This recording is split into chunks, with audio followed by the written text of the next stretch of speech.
Black smoke billows. Caked in dust, survivors emerge. We were just going to get some flour, this boy says. These nightmarish scenes captured by Al Jazeera as Israeli forces once again attack Al Shifa hospital and the surrounding area. It's shameful, this woman cries out. Israel said it killed a senior Hamas operative hiding at the hospital and that attacks on soldiers had been launched from the compound. Palestinians say the man was the head of police and had been helping coordinate aid deliveries in Gaza. An Al Jazeera journalist, Ismail Al-Ghul, was amongst those detained. Local journalists working with us have been filming inside Al Shifa over the past few days. Israeli forces took it over last year, alleging a Hamas command and control center lay underneath it. No evidence of that has been produced, and after the soldiers withdrew, doctors began treating patients once more.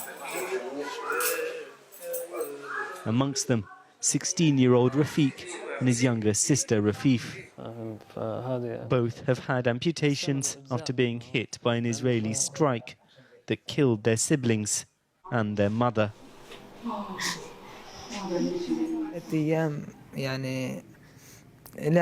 My mother was more than just a mother. She was a sister, a friend. She was everything.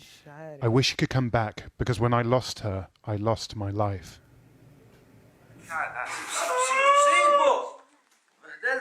Carrying the pain of his grief, whilst his frail body writhes in agony. Rafiq is also suffering from malnutrition, but doctors don't have the right medicine or food to help him recover. I feel an unnatural pain because the shrapnel that hit me in the back tore the muscles, so they had to give me a colostomy bag. When I need a painkiller and they can't provide it, I curl up and bite my teeth until I sleep and feel the pain gradually fading away. Somehow Rafif still manages to smile, but she knows they both need to find a way out of Gaza to access the treatment they need. Please get us out of here, because this place is no longer Gaza. It's no longer a land to live or breathe in. We don't know what's happened to the siblings after today's raid. The Israeli military released its own footage from inside Al Shifa. The defense minister said soldiers had turned the hospital into a death trap for terrorists and that 20 gunmen had been killed. Facing international criticism, Prime Minister Benjamin Netanyahu today vowed to continue the war, even as a delegation arrived in Qatar for talks on a ceasefire. How do we define victory? We define it as the destruction of Hamas's military and governing capability. We define it also as the return of the hostages, which we're working right now, because this is a war of civilization against barbarism. But many Israelis are growing increasingly frustrated with Netanyahu's government for not having reached an agreement already. Are you in favor of a deal, even if it means stopping the war and leaving Hamas still in Gaza? They do horrible things and they are not legitimate, they're terrorists. But first thing, our moral, the duty is to bring back home the women, the young men, the older men, everyone. This is number one. In Gaza, starvation is spreading at unprecedented speed. Today, a warning from international monitors that famine is likely to occur within the next 2 months, and that more and more people will die from hunger. You can see the desperation at this soup kitchen in northern Gaza, where the situation is most dire. Israel is accused of using access to aid as a weapon of war. There are no vegetables, and the prices are very expensive here. Even if we have carrots or potatoes or eggplants, The prices are so high in northern Gaza. Sometimes obtaining them requires risking our lives. Israel denies blocking humanitarian access, but aid agencies, even its closest international allies, have criticized Israel's refusal to open more routes into Gaza. Some aid has now reached the north. Famine can be averted, but only if much, much more is allowed through. Well, Secunda joins me now from Tel Aviv. Secunda. Well, Jackie, this report on levels of hunger in Gaza makes for very grim reading. I mean, according to it, around 2/3 of people in northern Gaza are regularly going days and nights without eating. And the food that is available for sale in northern Gaza has massively increased in price. Israel says it insists that it's not to blame, but that's not really how pretty much the entire rest of the world sees it. And you can sense the frustration even in the United States. The National Security Advisor there, Jake Sullivan, has been talking after a conversation between President Biden and Prime Minister Netanyahu. He said that a major ground offensive in Rafah, as Netanyahu has vowed to carry out, would be a major mistake that would deepen the anarchy there is in Gaza. And he's also said that Netanyahu has agreed to send a team to Washington to discuss any operation in Rafah. But what we've not yet seen from America is any willingness, at least in public certainly, to leverage the huge amount of military aid it gives Israel. There is some talk about the possibility of a slowing down of ammunition sales. Of course, many people around the world would like to see America go much further than that. As for the ceasefire talks, they are now expected to get underway in Qatar, but Israeli officials here are briefing the media that they're not optimistic. Secunda, thanks very much. Well, joining me now from Jerusalem is Israeli Knesset member Boaz Bismuth, who is a member of Prime Minister Benjamin Netanyahu's Likud party. Thanks very much for joining us this evening. Half the population in Gaza is facing catastrophic levels of hunger. Famine is imminent in the north. I just wonder how concerned you are about that situation. Good evening, and thank you very much for inviting me. I listened. I looked at the report, and I listened carefully. And let's talk about facts. 17,000 trucks have entered Gaza, humanitarian aid. You know the planes that are coming with humanitarian aid from the air, now from the sea with the American idea of the port, that of course Israel said yes, of course, and the trucks that I've said by myself entering Gaza. So what does it mean? That Israel, on the contrary, from day one of this war in Gaza, that I have to remind you also why it started, because of the massacre of the 7th of October, always said, and this is how we do the war, with, of course, respecting international law and applying, of course, humanitarian aid. This was done from day one. But I would like to ask you a question. Can you talk to me?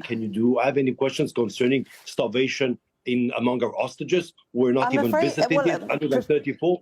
But this, exactly, I believe that this concerns you less. Yes. We have spoken many times and covered the situation of the hostages, spoken to their families throughout this since October. I asked you a question about whether you have any concern about people starving to death in Gaza. So my answer was about by the fact that northern Gaza is facing famine. Jackie, I do believe that if our country, if Israel respects humanitarian aid, and I can show you the numbers, I mean, again, I can say it again, 17,000 trucks from the beginning of the war. What does it mean? It means that we're at war against terrorists, not against population. And when you mentioned before Israel operating in Rafah, I mean, Israel will do so only after evacuating population. And this is what we've done. All the places we operate. I'm sorry to cut across you, but I'm still waiting to hear whether you have a level of concern about huge numbers of people potentially starving to death. But on the idea that Israel is allowing sufficient aid in, that is simply not accepted. In today's report, it says aid crossings continue to be hindered by crossing closures, access denials, onerous vetting procedures. The charity Oxfam says Israeli authorities are not only failing to facilitate the aid, but are actively hindering it. Unfortunately, I mean, reality is exactly the opposite. On the contrary, if you would come to Israel, you would see so many, for example, families of hostages who feel so frustrated, as many Israelis, where for example, that medicine did not arrive to our hostages. Red Cross did not see our hostages yet. we respect humanitarian aid, and this is exactly what is happening. Now, it's not because you said it 4 times that it is true. I can answer it 4, 5, 6 times and tell you that, again, 17,000 trucks have entered. Aid is coming from the air, from the sea, and wherever is needed. The EU foreign policy chief, the EU foreign policy chief says Israel is using starvation as a weapon of war. He can say whatever he wants, but this is so untrue. Look, I want to tell you one thing. One thing that, for me is, how would I say, unbearable. You know, we were attacked on the 7th of October. We never wanted this war. On the contrary, we were giving humanitarian aid to Gaza even before the 7th of October. Those so people were is the level of starvation that people in Gaza, is the level of starvation that people in Gaza... You please respect my answer.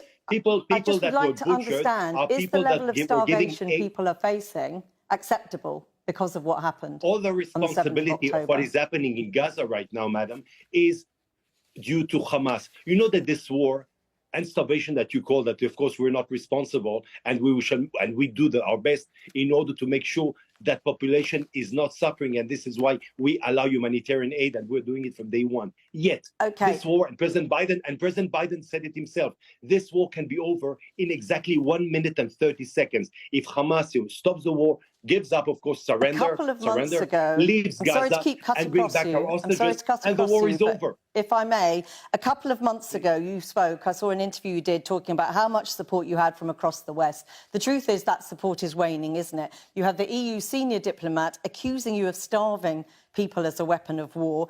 Israel's greatest friend, the US, Senate leader Chuck Schumer, saying Israel should hold elections to replace your leader, Mr. Netanyahu. You're losing friends, aren't you? So I will ask you a question in return. Between Israel, yes, a democratic country that has 134 hostages, and Hamas on the other side, would you tell me that you're on the side of Hamas? Are you on the side of terrorists? Would you be on the side of Al-Qaeda, Boko Haram, ISIS? Because this is how I interpreted your question. Madam, we're on a war right now, which is the most justified war in the world. We have 134 hostages over there. Now, before being a member of parliament, I used to be a journalist myself. I covered wars. I covered wars in Iraq. I covered wars in Afghanistan. I covered wars also in Europe, in Kosovo. Believe me, the fact that you had civilians never prevented Europeans or Americans to make war. Not in Mosul, not in Rafah, not in Kosovo itself. So with all due respect, Israel has also the right to defend itself, and that's exactly what we're doing. We are intending on obtaining 2 objectives. We shall bring back our hostages, and we shall evacuate and clean Gaza from terrorists. Thank you very much for talking to us this evening. Thank you very much for